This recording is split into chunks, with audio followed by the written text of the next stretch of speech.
হঠাৎ একদিন বন্ধুদের মুখে শুনতেছি সেনাবাহিনী সার্কুলার ছাড়ছে, বন্ধুরা সবাই আবেদন করতে যাচ্ছে। আমি তখন এসএসসি পাস করে ইন্টারে ভর্তি হয়েছি। ভাবলো আমি কি আবেদন করতে যাব, আবার ভাবলো আমি তো গরিব ঘরের ছেলে, আমাকে কি 8-9 লাখ টাকা দিয়ে পরিবার থেকে চাকরি দিতে পারবে। সবকিছু ভেবে তাও বন্ধুদের সাথে চলে গেলাম আবেদন করতে। আবেদন করে আসছি, বাসার লোক জানতো না। হঠাৎ একদিন আমার ফোনে SMS আসছে, অমুক তারিখে আমার ইন্টারভিউ দিতে যেতে হবে। সত্যি বলতে তখনও আমার পরিবারের লোক জানতো না আমি যে সেনাবাহিনীতে আবেদন করছি। সেদিনও নিজের মতো করে সবকিছু গুছিয়ে নিয়ে চলে গেছিলাম সেনাবাহিনীর মাঠ করতে, চাকরির ইন্টারভিউ দিতে। সত্যি বলতে সেদিন আমার পরিবারের মানুষগুলো জানতো না আমি যে চাকরির ইন্টারভিউ দিতে গেছি। সবাই জানতো আমি কোচিং এ গেছি।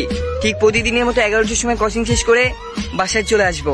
আর সেদিন 11টা ওভার হয়ে গেল। আমি সেনাবাহিনীর 11টা পদক্ষেপ গ্রহণ করতেছি। আমি জানতাম আমার আব্বু কল দিবে, তাই ব্রেক টাইমে সবার আগে যে ব্যাগ থেকে ফোন বেরো করছি। ব্যাগ থেকে ফোন বেরো করে দেখে আব্বু অনেকবার কল দিছে, তাই আমি নিজে আব্বুকে কল ব্যাক দিছি। আব্বু কল ধরার সাথে সাথে বলতেছ, কই তুই এখনো বাসায় আসলি না কেন?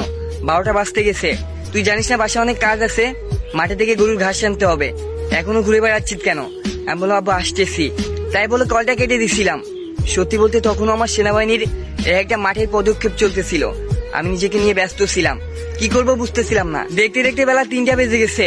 আমি তো জানি আমার আব্বু কেমন, হয়তো অনেকবার কল দিচ্ছে, রেগে বসে আছে, আম্মুকে বকাঝকা করতেছে। সত্যি বলতে আমার অনেকগুলা পদক্ষেপ শেষ হয়ে গেছিল, আর মাত্র 2-3টা পদক্ষেপ আছে, এগুলা বাদ দিয়ে দিব।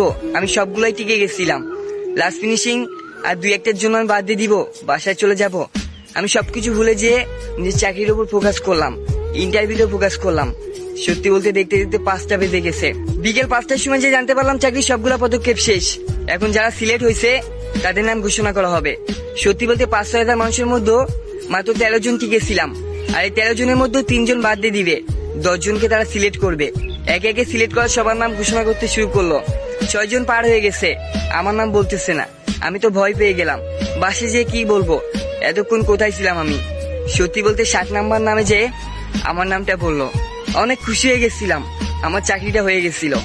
সত্যি বলতে অ্যাপয়েন্টমেন্ট লেটারটা নিয়ে বাসায় যেয়ে দেখি আব্বু রাগ করে বসে আছে, আমার উপর রেগে আছে। আব্বুরে বললো আব্বু আমার চাকরি হয়ে গেছে। বলো বাজে কথা বলিস না, তোর কাজ তুই করে বেড়া, যা বন্ধুদের সাথে আড্ডা দিয়ে বেড়া, বাসার কোনো কাজ তোর করা লাগবে না, তুই আমার সামনের থেকে সর। আমি বললাম আব্বু বিশ্বাস করো আমার চাকরি হয়ে গেছে। আব্বু বললো তুই আমার চোখের সামনে থেকে সরবি, আমার মাথা গরম করিস না।